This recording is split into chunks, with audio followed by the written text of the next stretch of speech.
Your mother wound is confirmation of what you do want. Peace, family. I'm your host, Guruji Chastity. In this episode, we'll discover a new way to view your mother wound and how to apply it to your everyday life. So, let's go and get into it. First things first, you were born ready for contrast. I know. And let me introduce contrast if you ain't watched the other videos. But contrast is problems, situations, negativity, bad stuff we typically say, that happened to me, right? Contrast, something different, something other than what you want, okay? Something different from what you want to happen. But most of us aren't out here exclusively paying attention to or exclusively speaking to what we want. A lot of us out here are experiencing a whole lot of what we don't want, which is what we call the contrast.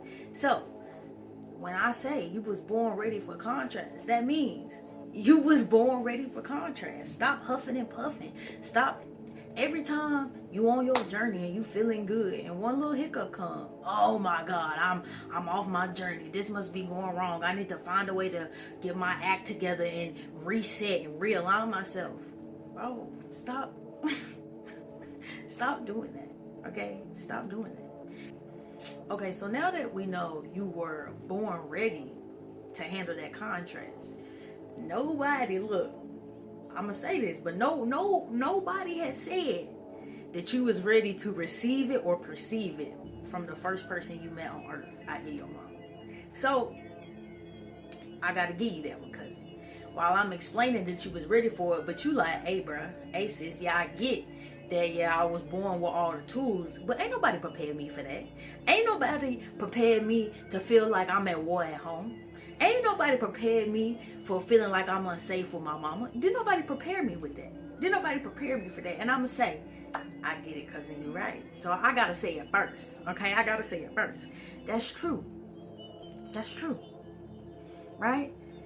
But remember, we're talking about how this is your confirmation for what you do want, i.e. how this is actually positive contrast, if you're going to view it from this new perspective. So first things first, I always like to put the problem at the forefront, i.e. put the contrast at the forefront.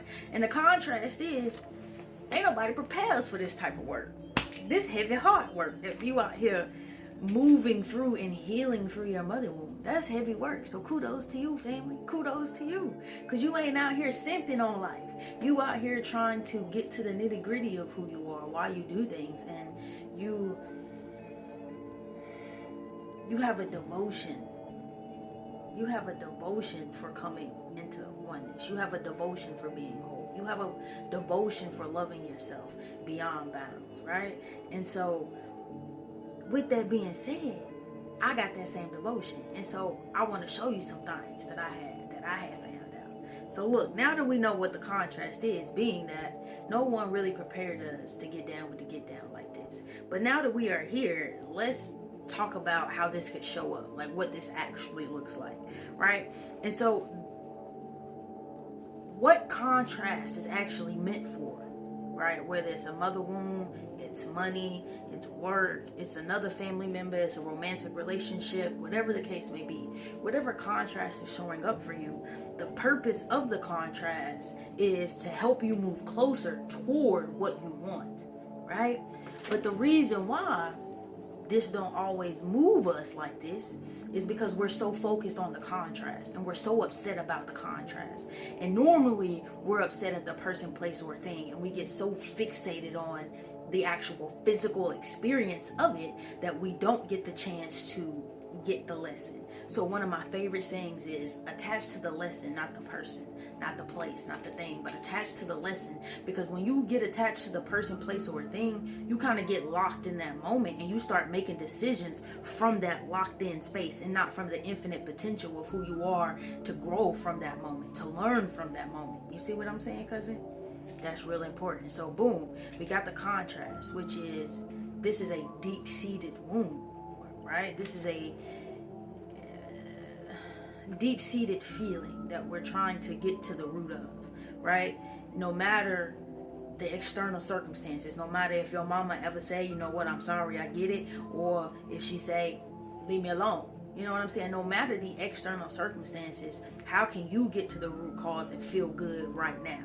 Not when you heal the relationship with your mama, not when you get X, Y, and Z. You see what I'm saying?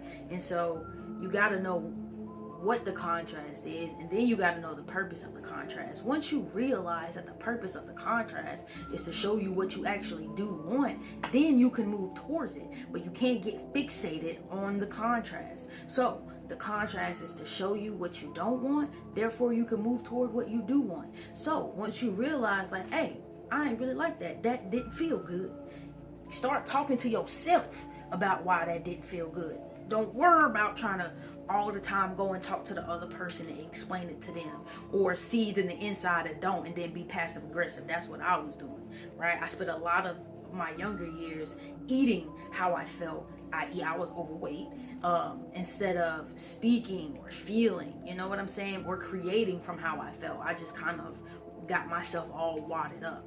You see what I'm saying? And so now let's look at the practical application of kind of how to do this in your everyday life. So always question, okay? Always question your experiences, but don't assume, okay? Don't assume it's personal. That's where we get it messed up. Get curious about it. Don't assume it's personal, because let me tell you why. The reason why I say question it, get curious instead of taking it personal, is because the moment you take it personal, it switch. You forget who you are. The moment you take it personal, you forget who you are. Meaning, you forget that you are a spirit having a human experience. But when you question it, that spirit is the part of you that's moving through it. The part of you that is untouchable, that is unfazed, that is unfazed, that is eternal, that can't be hurt by the experience. So it's just there, like, well, wait, what was that? Did you see that? Did you experience that? The moment you take it personal and you assume, then you take on the persona of a person who either hurt, who guilty, who shameful, who wrong, who right. Like that you take on a lot of heavy burdens. So then you got to ask yourself, well, shit, which one feel better? To get curious about it or to assume the position? Which one feels better? And normally it's getting curious about it and not taking it personally. Seeing what you can learn from the situation. Seeing what you can gain from the situation. Seeing what you picked up on but you moved by. You see what I'm saying? Right? Noticing where you threw more resistance on your trail, as young Abraham would say, and then how you gonna move along. How you gonna move around. You see what I'm saying? So an example, again, is just asking yourself, what is this experience showing me? Or, excuse me, let me see what I wrote down. What is this experience showing me I want through my present experience of discomfort? I like how you, okay, well, Chastity, you know, the present moment of discomfort, that's what you want to start asking yourself. What is this trying to show me? What is this trying to tell me? Instead of keep saying, it's hot. Oh, I don't like it. I was just explaining to my homegirl the other day. She was like, well, how I do such and such? I'm like, well, if you put your hand on a hot stove, this is my notes. This is the hot stove. You put your hand on a hot stove. You don't want to keep saying it's hot. It's hot. It's hot. It's hot. You want to keep. You might want to ask, well, what I can do to get it to stop burning? What I can do to get the skin to grow back? What I can do to stop doing that? Wow. What made me do that? What was I thinking of at the time that made me place my hand on a hot stove? You know, ask yourself stuff like that. But too many times we'll start saying, bro, see, that's, man, you always put you always doing that, man. See, you just always let people convince you to put your hand on that hot stove, bro. Whoa. You keep whooping about the hot stove. Like, we been there, we done that. That didn't already pass. You burnt. What we gonna do now? Right? And so many times we all get fixated there. I know, cousin, because I've been there. Okay? We all get fixated there. So look, that's it. I hope y'all are really enjoying these videos, because I am really learning to get precise with my message, right? Because if you watched the last video, I was talking about what I've learned from social media, and what it has allowed me to do is be all of my teachings. And with the space to be, we just spot on with it. So enjoy these quick videos. We coming in and out. You getting what you need. I'm breaking down the mystical wisdom from the heavens, and we making it practical. So look, before you go, comment any questions you have about your mother womb, right? I really want to start hitting some curiosity about the mother womb.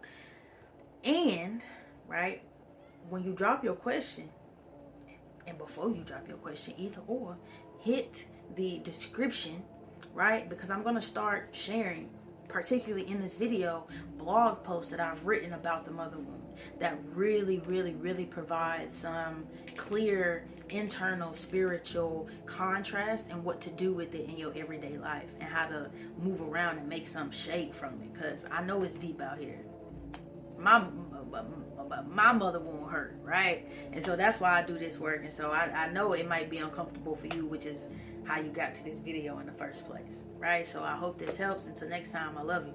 Peace out.